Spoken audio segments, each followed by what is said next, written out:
저희들이 삶을 살아가다 보면 발견하는 것이 있는데 그게 무엇이냐면 그동안 나를 지켜줄 거라고 믿었던 것들이 있습니다. 나를 지켜줄 거라고 믿었던 것들.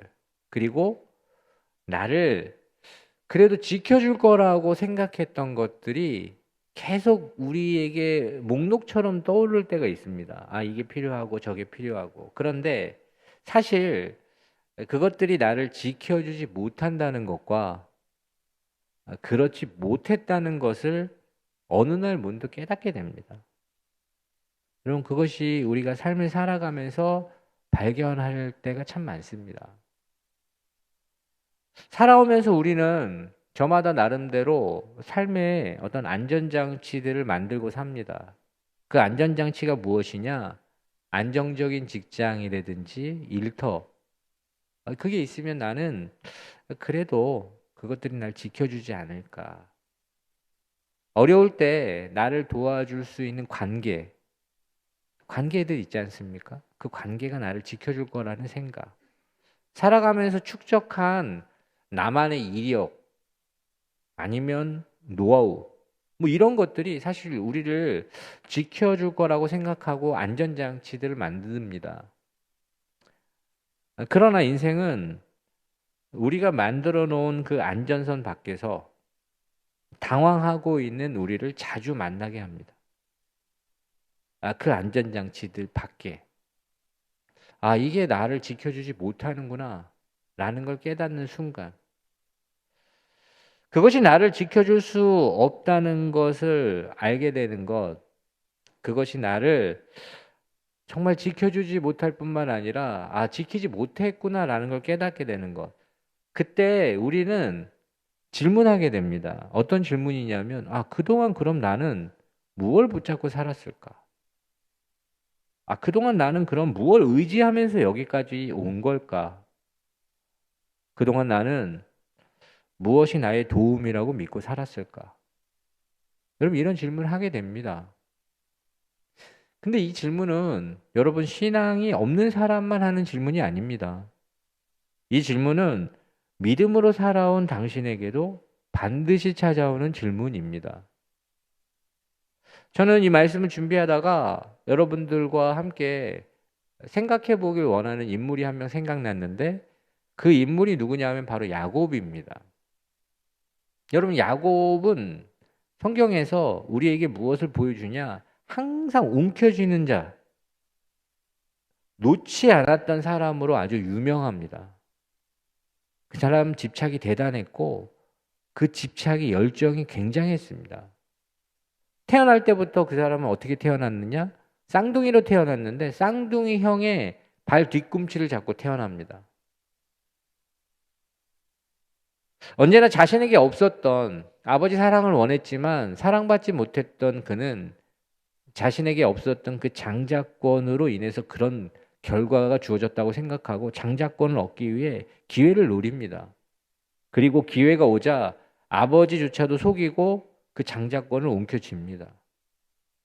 여러분, 그런데 그 장자권 때문에 형의 미움을 받게 되고 자신을 죽이겠다고 하는 형의 위협 때문에 고향집을 떠날 수밖에 없었습니다. 고향집을 떠나서 외삼촌 라반의 집으로 도망합니다. 외삼촌 라반의 집에서 그는 살았지만 그곳에서도 자신이 움켜쥐고 싶었던 것들을 움켜쥡니다. 아내들을 얻기 위해서, 자기의 재산과 재물을 얻기 위해서 그렇게 집착하며 살아갑니다. 야곱, 여러분 그 이름이 무슨 뜻이냐? 우리에게 사실 친숙한 이름이지만 이 야곱이라는 이름은 움켜쥐는 자라는 뜻입니다. 움켜쥐는 자. 그는 그렇게 살았습니다. 그가 그렇게 살았던 이유는 무엇입니까?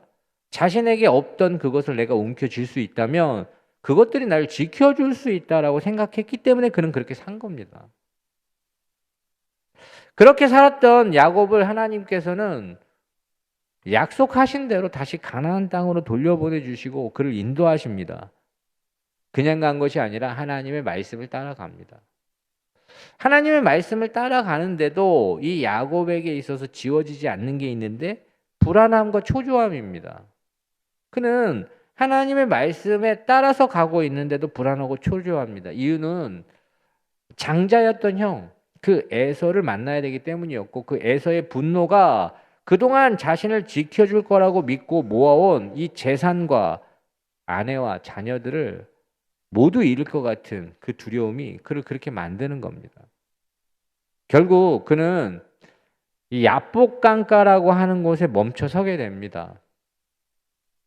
그리고 그는 자신이 움켜쥐고 있었던 그 재산과 가족들을 야복나루에서 먼저 강을 건너게 하고 홀로 남게 됩니다.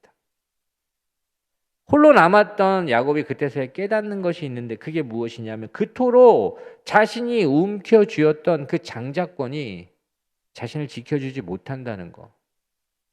자기가 그렇게 집착했던 그 재물이 자신을 지켜주지 못한다는 것을 그가 깨닫게 됩니다. 그때 하나님이 그에게 찾아오십니다. 그리고 그에게 씨름을 겁니다. 그 유명한 야곱과 씨름하시는 하나님의 모습입니다.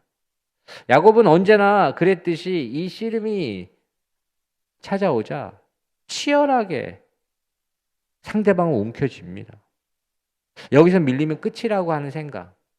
여기서 밀리면 안 된다. 내가 모든 힘을 다해서 그 씨름을 버텨내고 있는 그 야곱의 모습. 저는 이 상황에서도 그 야곱이 꺾이지 않는 고집을 피고 있는 겁니다. 하나님께서 그를 돌보시고 인도하고 계셨습니다.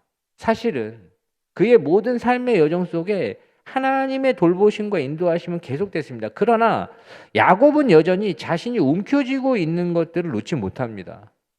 그리고 꺾이지 않겠다는 그 마음으로 그 씨름을 버텨냅니다. 그런 그에게 하나님은 어떤 조치를 취하시냐?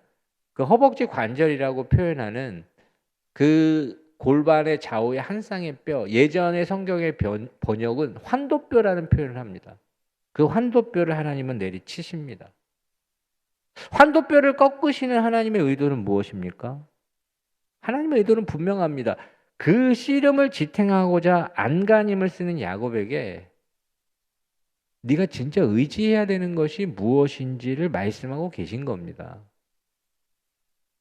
그가 진짜 의지해야 하는 것은 그 씨름을 지탱하게 하는 자신의 환도뼈가 아닙니다. 그는 자신이 붙잡고 있는 너를 돌보시고 너를 인도하시는 그 하나님을 네가 분명히 의지하길 원한다는 메시지가 바로 야곱의 환도뼈를 치시는 하나님의 행동이십니다. 환도뼈가 꺾인 야곱에게 하나님은 질문하십니다. 어떤 질문이냐면 너의 이름이 무엇이냐? 야곱의 이름을 몰라서 묻는 것이 아니라 이 이름을 묻는 것은 하나님께서 그렇게 물으시는 겁니다. 아까 인생의 안전선 밖에서 당황하고 있는 우리가 했던 질문처럼 너는 무엇을 붙잡고 지금까지 살았냐라는 질문입니다. 너는 무엇을 의지하며 여기까지 살았냐? 너는 너를 돕는 그 도움이 어디에 있다라고 생각하면서 살았냐? 라는 질문을 하나님이 하시는 겁니다. 그때 그가 대답합니다. 야곱입니다. 움켜쥐는 자로 살았습니다. 내 소유, 내 가족, 내 권리가 나를 지켜준다고 믿고 살았습니다. 그렇게 대답하는 겁니다. 그때 하나님이 야곱에게 다시는 움켜쥐는 자로 살지 말고 이스라엘로 살아라 라고 말씀하시며 그의 이름을 이스라엘로 바꿔주시는. 여러분, 이스라엘은 하나님이 다스리는 삶이라는 뜻입니다. 그 속에는 하나님이 너를 돌보시고 너를 책임지시는 삶을 살기를 원하는 하나님의 마음입니다. 내가 너를 돌볼 것이고 내가 너를 책임질 것이다. 여러분, 그것이 야곱을 만나서 하나님이 주신 메시지입니다. 제가 이 야곱 얘기를 하는 이유는 무엇이냐? 여러분, 오늘 우리가 찬양으로도 불렀던 이 시편 121편, 이 시편이 바로 이런 질문에서 시작하는 시편이기 때문에 그런 겁니다. 시편 121편 1절에는 이렇게 말씀하고 있습니다. 제가 읽어드리면 내가 산을 향하여 눈을 들리라 나의 도움이 어디서 올까? 여러분 질문이지만 이것이 그냥 나의 도움이 그렇게 오는 건가? 뭐 이런 개념이 아니라 이 산이라고 하는 이 부분을 주목하셔야 됩니다. 이 산은 단순히 풍경이 아닙니다. 그 당시에 이 하나님을 믿었던 사람들, 이스라엘 민족, 그리고 그 땅에는 우상을 섬기는 그 풍토가 만연했습니다. 근데 그것을 어떻게 표현했느냐? 그들이 살고 있었던 그 땅의 산들마다 그들이 산당을 세우고 우상을 세웠던 겁니다.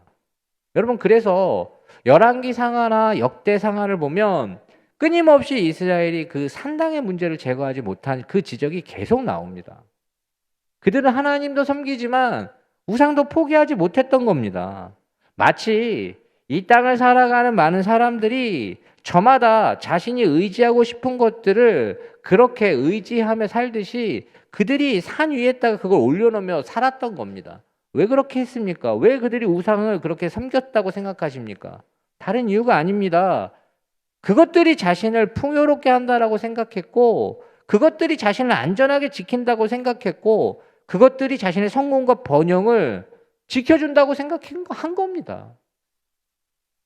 각자의 두려움, 그 욕망을 위해 자신들을 지켜줄 우상을 제단 위에 올려놓고 살았던 것, 그것이 그들이 살고 있었던 산에 만연했던 풍경이었습니다. 시편 기자도 이 산을 바라본 겁니다. 그리고 그 산을 향해 눈을 들었을 때 그의 눈에는 사람들이 의지하고 있는 것들이 가득한, 이 우상이 가득한 풍경을 보며 자신에게 질문하며 이것을 시작하는 겁니다. 어떤 질문이냐? 저마다 자신이 붙들고 있는 것들이 있구나. 저마다 자신이 자신을 지켜준다라고 생각하는 것들을 지키기 위해서 의지하는 것들이 있구나. 그렇다면 나는 무엇을 의지하며 사는가? 나는 나의 도움이 어디서부터 온다라고 그렇게 고백하며 살 것인가라는 질문이 바로 이 시편 121편 1절 말씀입니다. 내가 산을 향하여 눈을 들리라, 나의 도움이 어디서 올까? 여러분, 이 질문이 그냥 쓱 스쳐가면 그냥 그런가 보다 할 수 있지만 어떤 이런 이 시편 기자의 고뇌가 담겨져 있는 그 시편이 바로 121편입니다.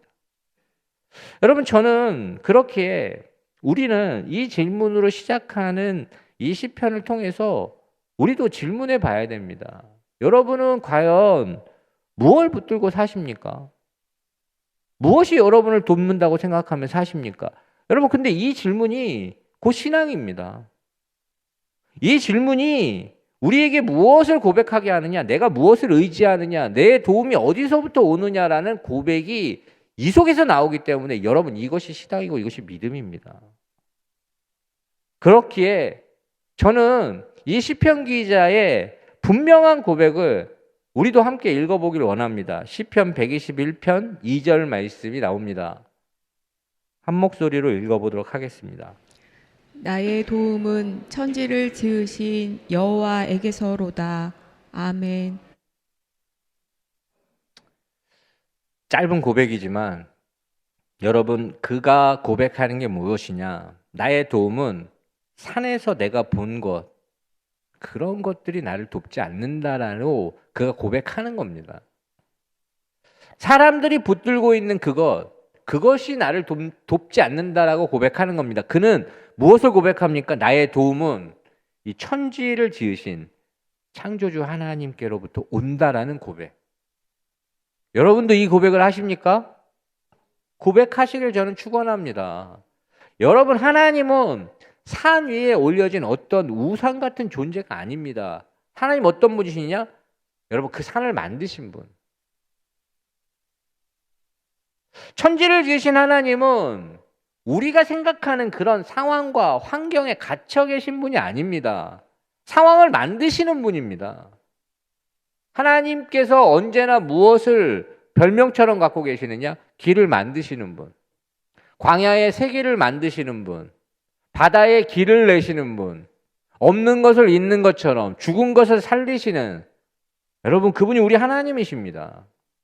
그러므로 그분만이 우리의 인생을 끝까지 책임지고 돌볼 수 있다는 고백이 우리에게 중요합니다. 시편 121편 3절은 이렇게 이어갑니다. 여호와께서 너를 실족하지 아니하게 하시며 너를 지키시는 이가 졸지 아니하시리로다. 아멘. 여러분, 여러분의 삶 속에 우리 인생에 가장 두려움을 주는 순간이 언제일 것 같습니까? 사실은 완전히 넘어질 때, 이럴 때일 수 있다고 생각하지만 그거보다 더 훨씬 두려울 때가 언제냐면 내가 지탱하고 있었던, 내가 밟고 있었던 그 발이 흔들릴 때입니다. 이 말은 내가 의지하는 것들이 흔들릴 때, 나를 지켜준다고 생각했던 것들이 그렇지 못하다는 것을 확인할 때, 내 마음은 흔들려 버리는 겁니다. 그때 여러분 우리의 삶 가운데 어찌 보면 가장 큰 두려움에 사로잡히게 됩니다. 아직 쓰러지지 않았습니다. 쓰러지는 것이 아니라 쓰러지지도 않았지만 언제 넘어질지 모르는 그 상태. 여러분 그 불안이 훨씬 더 우리를 지치게 하고 두렵게 합니다. 시편 기자가 말하는 게 그겁니다. 하나님께서 우리를 어떻게 하시느냐? 실족하지 아니하게 지키신다라고 이야기하시는 것. 여러분 이 말씀은 넘어지기 직전에 기다리고 계셨다가 탁 잡는 게 아니라 흔들리는 그 순간부터 우리가 불안하고 두렵고 일어나지도 않은 일 때문에 이 생각과 번뇌로 아무것도 할 수 없는 그 상태에 이르기도 전에 하나님은 우리에게 찾아오셔서 우리를 붙드시는 분이라는 겁니다. 그분을 어떻게 표현하느냐? 졸지도 주무시지도 아니하시고 우리를 돌보시는 분으로 표현합니다. 여러분 사람들 우리가 이 돌봄의 개념을 생각할 때 부모님이 돌보시면 얼마나 돌보겠습니까? 사랑하는 사람이 돌보면 얼마나 돌볼 수 있습니까? 정말 할 수 있는 게 별로 없다는 걸 너무나도 쉽게 깨닫습니다. 그때 사람들은 지치고 사람들은 한계가 있고 사람들은 나를 끝까지 지키지 못한다는 걸 깨닫게 됩니다. 그러나 우리 하나님을 생각할 때 우리는 무엇을 깨닫게 되느냐? 그분은 신실하십니다. 졸지도 아니하시고 주무시지도 아니하시고 우리가 잠들어 있을 때조차도 우리와 함께 깨어 우리를 지켜주시는 분. 여러분 그래서 제가 가끔 예로 드는 게 있습니다. 어떤 예냐면 오늘 아침에 일어나셨을 때 지구가 돌아가는 소리를 좀 듣고 오신 분 계십니까? 그럼 뭐 이거 좀 들린다고 하면 이것도 좀 걱정이긴 합니다. 근데 지구가 돌아가는 소리는 우리는 못 듣습니다. 근데 맹렬히 돌아갑니다. 이 맹렬히 돌아가서 무엇을 주느냐? 아침을 주고 저녁을 줍니다. 그리고 모든 것을 살리고 모든 것을 돌보는 이 손길. 저는 우리가 잠든 사이에 졸지도 주무시지도 아니하시는 그 창조주 하나님의 손길, 우리가 살고 있는 이곳을 돌보시는 하나님. 여러분 자고 계실 때, 여러분이 아무것도 하지 않을 때 여러분의 심장은 뛰고 피가 돕니다. 사실 우리 뭐 한 게 있습니까? 주무셨는데 기억도 안 나시지 않습니까? 근데 우리 몸에 하나님은 그분의 손길, 그 창조주 하나님의 손길, 우리를 지으신 그 손길이 심장을 뛰게 하고 피를 돌게 해서 우리에게 생명을 주시는 분. 여러분 그분의 그 신실한 손길 때문에 우리가 보는 게 무엇이냐? 자연입니다. 아 이게 어떻게 됐지? 여러분 뭐 거기다가 뭐 모래도 하나 보태신 거 있습니까? 없습니다. 하나님이 주시는 겁니다. 일상의 그 경험들, 여러분 그게 당연한 것처럼 우리는 시작하고 있지만 그 하나님의 그 손길 때문에 우리가 새로운 하루를 시작하는 겁니다. 저는 그래서 시편 121편이 이걸 깨달았기 때문에 이어가는 게 있는데 그게 무엇이냐? 이스라엘을 지키시는 이는 졸지도 아니하시고 주무시지도 아니하시리로다라고 그렇게 고백하는데 별 차이 없어 보이지만 굉장한 변화가 있는 겁니다. 자신에게 신실하신 그 하나님, 그 하나님을 발견하자 그의 고백이 확장되는 것. 여러분 시인은 지금 시편 기자는 개인의 고백에서 지금 이스라엘이라고 하는 공동체의 고백으로 넘어갑니다.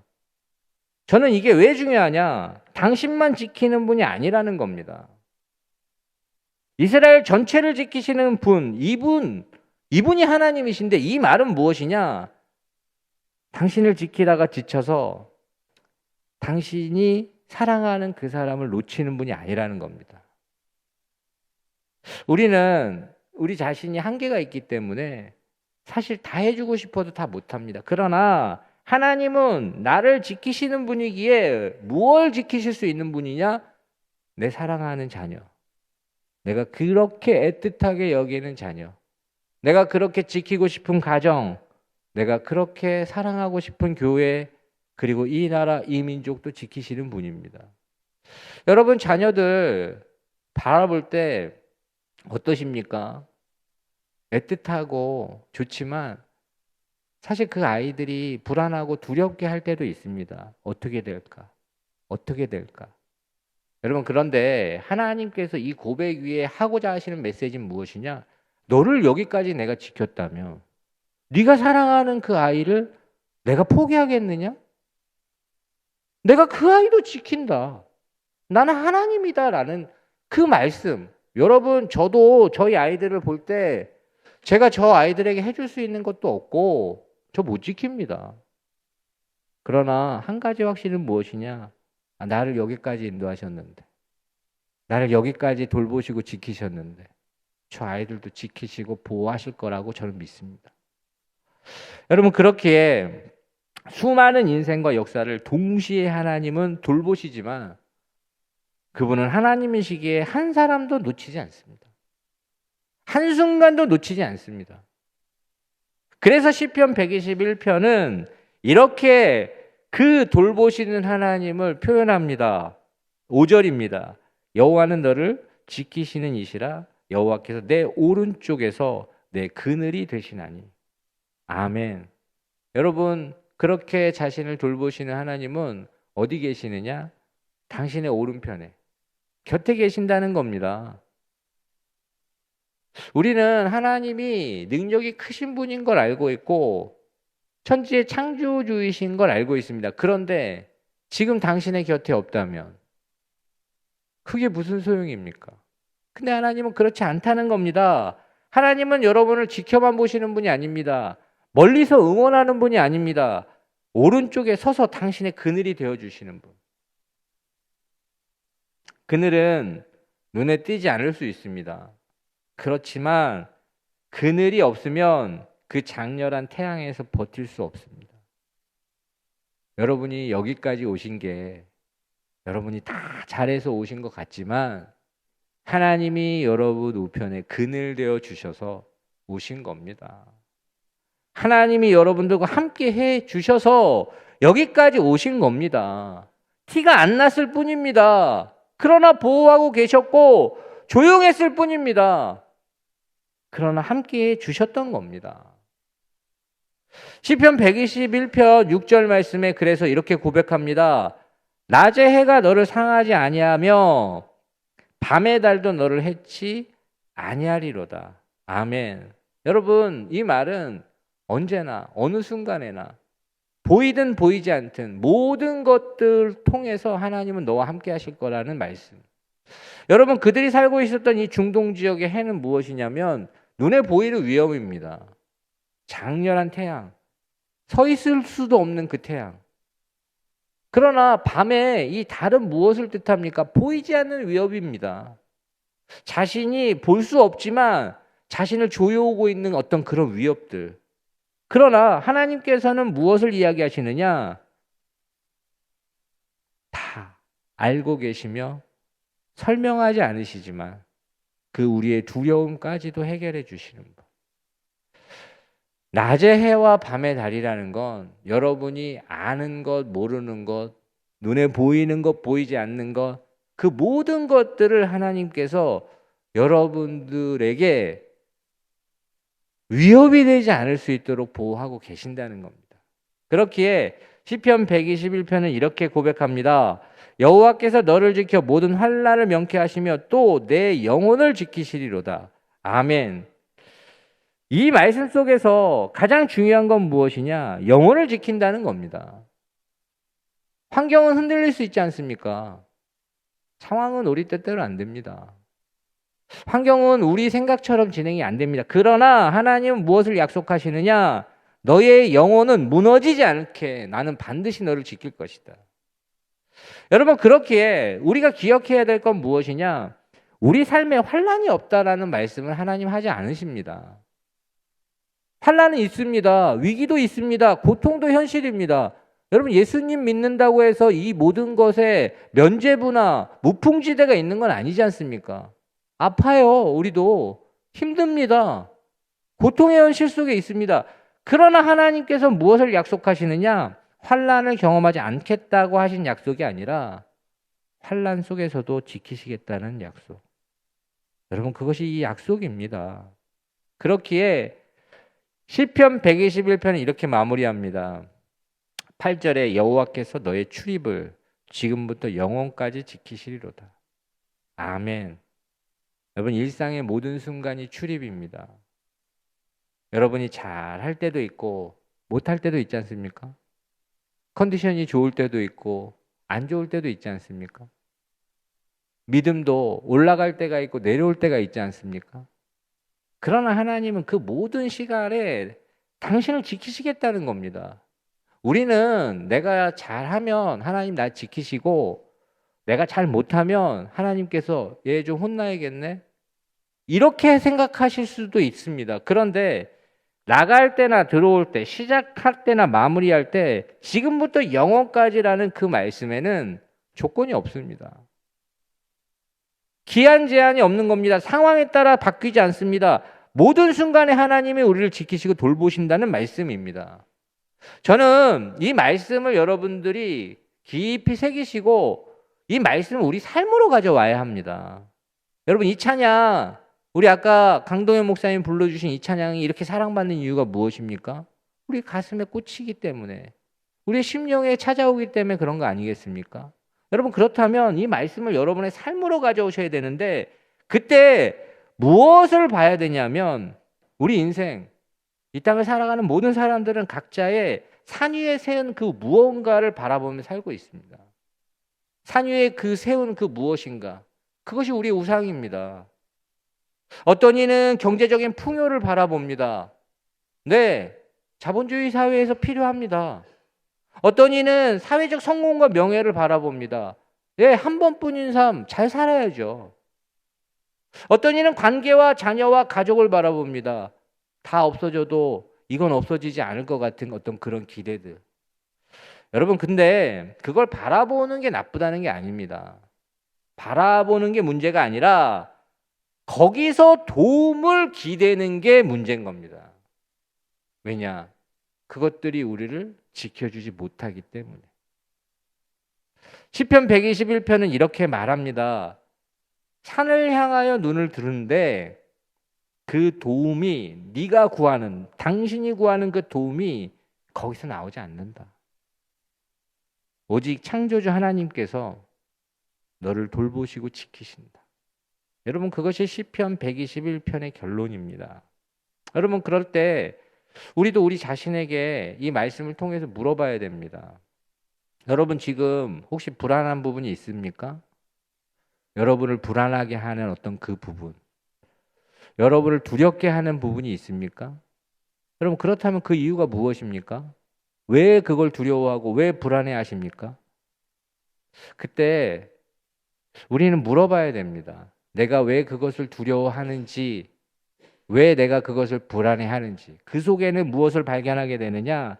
내가 무엇을 의지하고 사는지가 나오기 때문에 그런 겁니다. 나의 도움이 어디서 온다라고 생각하며 사는지가 그 속에서 나오기 때문에 그런 겁니다. 여러분, 내가 불안한 이유는 내가 의지하는 것들, 내가 나의 도움이 나를 지켜주겠다라고 생각하는 것들이 흔들리기 때문에 불안하고 두려운 겁니다. 지금 의지하는 것들이 여러분 흔들린다면 여러분, 그것을 하나님은 어떻게 보길 원하시느냐? 하나님의 손길을 다시 볼 수 있는 기회로 활용하길 하나님은 원하고 있습니다. 하나님은 천지의 창조주이시며 우리 모든 것을 돌보시고 책임지시는 분입니다. 그런데 하나님은 우리에게 어떤 것을 허락하실 때가 있느냐? 내가 그렇게 움켜쥐고 있고 붙들고 있었던 것을 흔들리게 하실 때가 있습니다. 오늘 아까 제가 설명했던 야곱처럼 그 야복나루에서 그 흔들렸던 야곱처럼 우리 또한 흔들림을 경험할 수 있습니다. 왜 그렇게 하십니까? 불안하라고? 그렇지 않습니다. 불안하게 하기 위해서 그런 것이 아니라 우리가 진짜 의지해야 되는 것이 무엇인지를 깨닫기를 원하는 겁니다. 우리가 나의 도움이 천지를 지으신 하나님께로 옵니다라는 것을 깨닫게 하기 위한 하나님의 메시지라는 겁니다. 많은 성도들이 이렇게 기도할 수도 있습니다. 하나님 이 문제를 없애주시면 저는 하나님 신뢰하겠습니다. 여러분 그렇게 기도하는 거 정말 좋은 거고 저는 인간적이라고 생각합니다. 그렇게 하셔야 됩니다. 그러나 하나님이 우리에게 말씀하시는 건 무엇이냐? 문제가 없는 그런 인생을 약속하지 않습니다. 하나님 이 문제를 없애주시면 신뢰하겠다라는 그 이야기 속에는 무엇이 담겨 있느냐? 하나님 저 어려움 만나고 싶지 않습니다. 저한테는 절대로 이런 어려움이 찾아오지 않게 해주십시오. 근데 그런 어려움이 찾아옵니다. 하나님께서 그것을 약속한 게 아닙니다. 하나님이 약속하신 건 무엇이냐? 문제 속에서도 그분이 돌보시고 지키신다라는 약속. 여러분 흔들려도 쓰러지지 않게 하신다는 약속. 상처를 받을 수는 있지만 무너지지 않게 하겠다는 약속. 눈물 속에서도 길을 잃지 않게 돌보시고 지키시겠다는 약속이 그분의 약속입니다. 여러분 그렇기에 이 말씀 앞에서 이렇게 적용하길 저는 축원합니다. 지금 내 삶 속에서 나를 지켜줄 거라고 그렇게 생각했던 것들이 여러분 흔들린다면 그것이 나의 인생의 도움이 아니었음을 인정하십시오. 여러분 나에게 내 삶을 지켜줄 거라고 믿었던 그것들이 흔들리고 있다면 그것이 여러분의 삶을 지켜주는 그런 것이 아니었음을 인정하라는 겁니다. 두려움이 커지고 있다면 내가 하나님보다 더 의지하고 있었던 그 무엇인가가 있었다는 것을 발견하십시오. 아무것도 붙들 힘이 없다면 바로 그 자리에서 나를 붙드시는 하나님의 손길을 신뢰하십시오. 우리가 붙잡고 있던 것들이 흔들리면 두려움과 불안이 찾아옵니다. 그런데 여러분 그걸 어떻게 사용하길 원하시느냐? 하나님은 신앙의 거울로 삼기를 원하는 겁니다. 내가 왜 이렇게 불안하고 두려울까? 그것은 내가 내 마음을 어디에 두고 있는지를 발견할 수 있는 도구가 될 수 있다는 겁니다. 내가 지금 무엇을 의지하고 있는지 내가 깨닫게 할 수 있는 도구가 될 수 있다는 겁니다. 인식할 수 있는 겁니다. 오히려 그런 흔들림 통해서 내 마음을 돌아볼 수 있는 거지. 여러분 그런 거 없으면 우리 돌아보지 않습니다. 내 마음대로 내 뜻대로 내가 원하는 대로 되는데 나를 돌아본다? 그렇지 않습니다. 오히려 흔들릴 때 나를 돌아보고 내 마음을 확인할 수 있습니다. 그때 하나님은 하나님께 더 가까이 나아가 하나님의 사랑이 어떠한 사랑인지 더 선명하게 깨닫기를 원하고 그 사랑이 어떻게 우리를 돌보시고 지키셨는지를 발견하고 깨닫기를 원하는 것이 하나님 아버지의 마음입니다.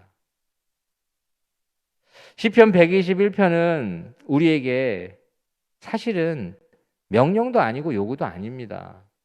여러분 이 말씀은 하나님이 우리에게 하신 약속입니다. 여호와께서 너의 출입을 지금부터 영원까지 지키시리로다. 여러분 하나님께서는 우리가 언제나 아까 이야기했듯이 내가 잘하면 도와주겠다 이런 개념이 아닙니다. 네가 나를 잘 믿고 신뢰하고 잘하면 내가 너와 함께 하겠다 이런 개념이 아닙니다. 내가 너를 지키겠다. 내가 너를 돌보겠다. 어떠한 순간에도 어떠한 환경에서도 어떠한 현실에서도 이것이 하나님의 약속입니다. 저는 이것을 붙잡고 신뢰한다는 것이 무엇이냐? 여러분 그것이 믿음입니다. 사랑하는 성도 여러분, 하나님은 우리를 잠깐 맡아보시는 분이 아닙니다. 위기 때만 좀 도와주시는 분이 아닙니다. 그분은 낮에도 밤에도 여러분이 의식할 때도 의식하지 못할 때도 당신을 떠나지 않는 분입니다. 그렇게 내가 책임져야 되는데, 내가 감당해야 되는데, 내가 잘 버텨내야 되는데 라고 생각하신다면 오늘 하나님께서 저를 세우셔서 여러분들에게 주시는 말씀을 들으십시오. 그 짐 내가 너와 함께 들겠다. 그 불안 내가 너와 함께 감당하겠다. 그 길 내가 너를 지키고 돌보겠다. 사랑하는 성도 여러분, 오늘 여러분들을 혹시 지치게 하고 불안해하게 하고 두렵게 하는 것이 있습니까? 그것이 있다는 건 하나님을 다시 한번 신뢰하라는 그분의 초청입니다. 여러분, 하나님 우리 몰아붙이지 않습니다. 너 그거밖에 안 되냐? 아닙니다. 하나님은 몰아붙이지 않고 우리를 돌보십니다. 하나님은 우리를 평가하지 않습니다. 너 그렇게밖에 못하냐? 그게 아니라 우리를 지켜주시는 분입니다. 그렇기에 하나님 앞에 내려놓으셔도 됩니다. 하나님을 의지하셔도 됩니다. 하나님을 기대하셔도 됩니다.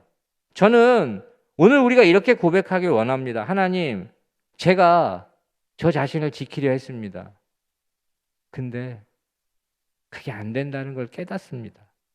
이제 하나님께 맡기겠습니다. 천지를 지으신 하나님께서 나를 지키실 걸 믿습니다. 여러분, 이 고백이 우리에게 찾아올 때 우리는 한 주 한 주 이 고백을 통해서 우리를 살아나게 하는 힘을 발견합니다.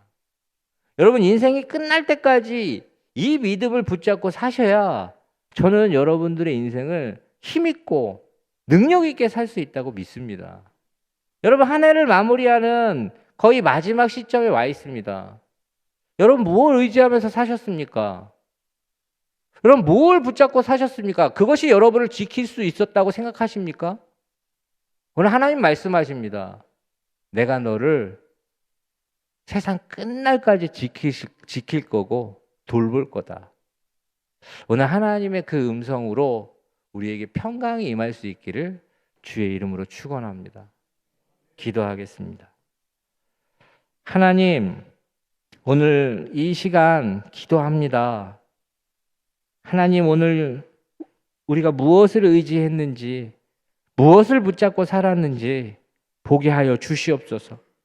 그래서 다시 하나님 의지하는 것, 나를 지키시고 돌보시는 하나님을 붙잡는 것, 여러분, 그것을 통하여 우리가 다시 회복되게 하여 주시옵소서.